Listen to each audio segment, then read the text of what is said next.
जितना बड़ा सोचोगे उतना बड़ा अट्रैक्ट करोगे। हमेशा बड़े ड्रीम्स देखो ताकि लाइफ में कुछ बड़ा कर पाओ, कुछ बड़ा अचीव कर पाओ। लॉ ऑफ अट्रैक्शन सिखाने वाले हर इंसान से ये बात कॉमन आपने सुनी होगी। आपने इस पे बहुत सारी रील्स देखी होंगी, वीडियोस देखे होंगे, और आपने ये करना भी स्टार्ट कर दिया होगा। बड़े बड़े ड्रीम्स देखना स्टार्ट कर दिया होगा, लिखना स्टार्ट कर दिया होगा, उसको मैनिफेस्ट करना स्टार्ट कर दिया होगा। लेकिन आज ये वीडियो देखने के बाद में आपको एक चीज समझ में आएगी कि बड़ा सोचना आपके लिए भी जरूरी है, या फिर आप बस ऐसे ही आपने सुन लिया और आप करना स्टार्ट कर दिए हो। आज आपको अपनी लाइफ की जर्नी के बारे में जरूर आप इस वीडियो को देखने के बाद में सोचने वाले हो। देखिए, लाइफ का कोई पर्पस तो होता नहीं है मेरे अकॉर्डिंग कि लाइफ का कोई पर्पस है, हम उस पर्पस को पाने के लिए आते हैं। लाइफ की एक जर्नी होती है, और वो जर्नी बनती है कि हम क्या एक्सपीरियंस, हमारे एक्सपीरियंस से बनती है जर्नी। हमारी लाइफ में जो भी लोग आते हैं हम उनसे सीखते हैं, जो भी सिचुएशंस आती है हम उनको डील करते हैं, वहां से सीखते हैं। तो जो भी आता है अच्छा बुरा वो सब कुछ सीख के, सब कुछ एक्सपीरियंस करके, ये हमारी जर्नी है, राइट। तो मेरे अकॉर्डिंग ये लाइफ है। तो मैंने भी यही करा था जब मैंने लॉ ऑफ अट्रैक्शन की स्टार्टिंग करी थी। मैंने बड़ी बड़ी ड्रीम्स सोचना स्टार्ट करा था, देखना स्टार्ट करा था, क्योंकि मैंने सबसे यही सुना था। मैंने बहुत सारी चीजें लिखी थी कि मैं करोड़ों अरबों रुपए कमाती हूँ, मेरे पास इतनी लग्जरी लाइफ है, बहुत ज्यादा फेम है, वो सारी चीजें मैंने करी थी। ठीक है, अब तो नहीं है मेरे पास, क्योंकि मैंने सब फेंक दिया है। क्यों फेंका वो भी मैं आपको बताती हूँ। हम ये सारी चीजें क्यों करते हैं, आप में से बहुत सारे लोग करना स्टार्ट कर दिए होंगे। हम ये सारी चीजें क्योंकि हमें बड़े का मतलब ही ये लगता है कि बहुत सारे पैसे, बहुत सारा फेम, बहुत सारी लग्जरी लाइफ, हमें बड़े का मीनिंग ये समझ आता है। इसलिए हम सब भी, हमें कोई बोलता है कि बड़ा सोचो तो हमारे माइंड में थॉट ही ये आते हैं। तो मैंने भी सेम चीजें की, मैंने भी ये सारी चीजें लिखना स्टार्ट कर दी, और क्योंकि मेरे को लगता था कि लॉ ऑफ अट्रैक्शन से तो मैं कुछ भी अट्रैक्ट कर सकती हूँ, तो मैंने वो सारी चीजें लिख दी।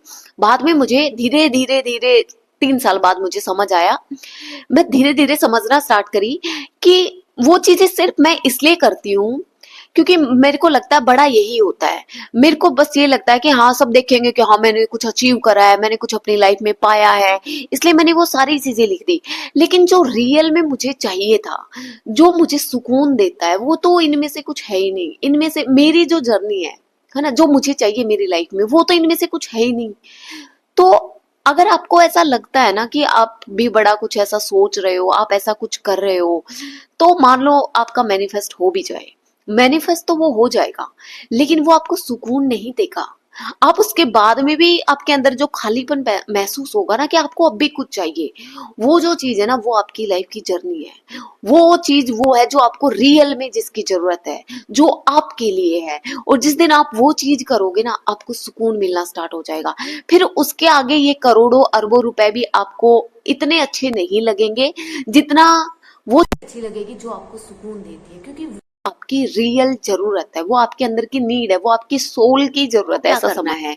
तो अगर आपने भी बड़े बड़े ड्रीम्स देखे हैं ना औरों को दिखाने के लिए, या जिन चीजों को आपने बड़ा समझा है जो कि बड़ी हैं लेकिन आपको नहीं चाहिए, आपके लिए नहीं सुकून देती वो चीजें, तो अगर आपने भी ऐसी चीजों के लिए कोई भी टेक्निक कर रहे हो, कोई भी बस जबरदस्ती करे हुए हो, तो आप उनको हटा दो। आपने देखा है ना, महात्मा बुद्ध के पास सब कुछ था, लेकिन उन्होंने सब कुछ छोड़ दिया था क्योंकि उनको सुकून नहीं मिला उन बड़ी चीजों में, क्योंकि वो उनकी लाइफ की जर्नी थी ही नहीं। आपकी जो लाइफ की जर्नी है ना, उसमें बहुत सारे लोग ऐसे होंगे जिनको बस 10,000 में बहुत अच्छा फील होगा। आपने ऐसे लोग भी देखे होंगे जो बहुत सारे, जिनके पास में पैसे होते हैं, सब कुछ होता है, और वो सब कुछ दान भी दे देते हैं किसी संस्था को, सब कुछ अपना दान दे देते हैं, और वो चले जाते हैं किसी ऐसी जगह पे जहाँ पे उनको सुकून मिले। वो किसी भगवान की पूजा करना स्टार्ट कर देते। अभी वृंदावन में देखो बहुत सारे लोग ऐसे हैं जो बहुत कुछ छोड़ के आए हुए हैं, को सुनती हूँ तो उनके पास में एक जर्मनी का प्रिंस था जो अपना सब कुछ छोड़ के आ गया था, जो एलिजाबेथ के रिलेशन में था। ठीक है, वो अपना सब कुछ छोड़ के आके ओशो के वहां पे बाहर वो झाड़ू लगाने का काम करता था।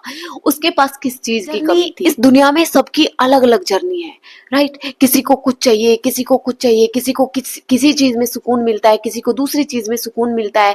तो आप अपना सुकून ढूंढना स्टार्ट कीजिए, आप अपनी पीस को ढूंढना स्टार्ट कीजिए। आपको किसी इंसान के साथ में रह के इतना अच्छा फील हो सकता है कि आपको किसी और चीज की नीड ना हो। आपको किसी जगह पे जाके ऐसा फील हो सकता है कि आपको अभी कहीं और जाने का मन ही ना करे। तो आपको वो रियल चीजें जाननी है। आप जो अपने लिए करना चाहो तो वो रियल चीजें करना जो आपको दिल से अच्छी लगे, जो आपके लिए हो, जो आपको सुकून पहुंचाए। दूसरों को देख के या दूसरों को दिखाने के चक्कर में कभी भी किसी चीज को मैनिफेस्ट मत करना। आप अपनी जर्नी को ढूंढिए, आप देखिए कि आपको क्या चाहिए, वही चीज आपकी लाइफ में सुकून देगी। अभी के लिए इतना ही। God bless you, bye bye, good night, love you all.